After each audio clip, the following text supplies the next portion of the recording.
শীত তো চলে এলো, লাল শাক দিয়ে ভাত খাবেন না? আসসালামু আলাইকুম এভরিওয়ান, টেস্টি রান্নাঘর চ্যানেলে আপনাকে স্বাগতম। আজকে আমি আপনাদের সাথে শেয়ার করব লাল শাক ভাজি। প্রত্যেক বছর শীত আসার আগে আমি শুধু অপেক্ষা করি কখন শীত আসবে আর আমি লাল শাক খাবো। মূলত এখন সব সিজনে লাল শাক পাওয়া গেলেও শীতকালে লাল শাকটার মজাই কিন্তু অন্যরকম। আমাদের এদিকে কিন্তু হালকা হালকা শীত পড়ে গেছে। আপনাদের ওখানের কি খবর অবশ্যই কমেন্ট করে জানাবেন।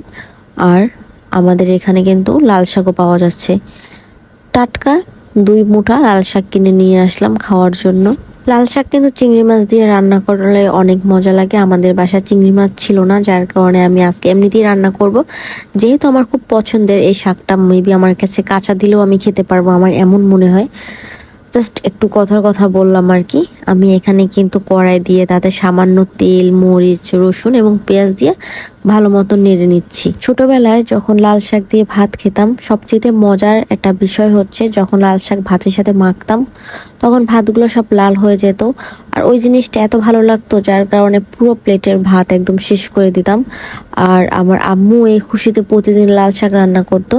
আর এইভাবেই আমার লাল শাক অনেক প্রিয় একটা শাক হয়ে উঠেছে। এই লাল শাক কিন্তু আমাদের শরীরের জন্য অনেক উপকারী একটা শাক। লাল শাকে কিন্তু ভিটামিন এ, সি, কে এবং ফোলেট আছে, যা আমাদের সার্বিক স্বাস্থ্য বজায় রাখে। এছাড়াও লাল শাকে কিন্তু রক্ত স্বল্পতা প্রতিরোধ করে। আর ভিটামিন সি তো আছে। ভিটামিন সি আমাদের ত্বক, চুল সবকিছুর জন্য কিন্তু অনেক উপকারী, সেটা কিন্তু আমরাও খুব ভালো মতন জানি। আমার বাসায় আমি ছাড়া আর কেউ ঝাল খেতে পারে না। আমার এই একটা আফসোস, যার কারণে আমার সব কিছুতে ঝাল কম দিতে হয়। এমনিতে কিন্তু আমি অনেক ঝাল লাভার। যাই হোক, আমি কিন্তু এখানে পেঁয়াজ, রসুন, কাঁচামরিচ, তারপর নুন এগুলো দিয়ে হালকা একটু ভেজে আমি লাল শাকটা এখানে দিয়ে দিলাম। আমার বাসায় কিন্তু ফ্যামিলি মেম্বার কম, মাত্র 3 জন, যার কারণে সামান্য পরিমাণে আমার কাছে লাগে। এখন আমি এখানে একটা ঢাকা দিয়ে দেবো, লাল শাকগুলো সম্পূর্ণ দিয়ে দেবো সুন্দর মতন। দেখতে অনেকগুলো মনে হলেও একটু পর কিন্তু সবকিছু চুপসে একদম অল্প হয়ে যাবে। যেমন ছেলেদের ভালোবাসা প্রথমে অনেক বেশি থাকে, তারপর যখন চুপসে একদম নাই হয়ে যায়, তো আমার লাল শাকগুলো এখন তেমন হয়ে যাবে। প্রথমে এখানে কিন্তু অনেক দেখালো, পরবর্তীতে কিন্তু একদম অল্প হয়ে যাবে। আমি লাল শাকগুলো বাজার থেকে কিনে এনেছিলাম। আর বাজারে যারা শাক চাষ করে তারা কিন্তু জমিতে চাষ করে, সেখানে অনেক ঘাস দুব্বা থাকে। তো আমার অনেক বাছা সত্ত্বেও, অনেক সতর্কতার পরেও কিন্তু এখানে আমি কয়েক টুকরা ঘাস পেলাম, ওগুলো আমি সুন্দর মতন ফেলে দিলাম।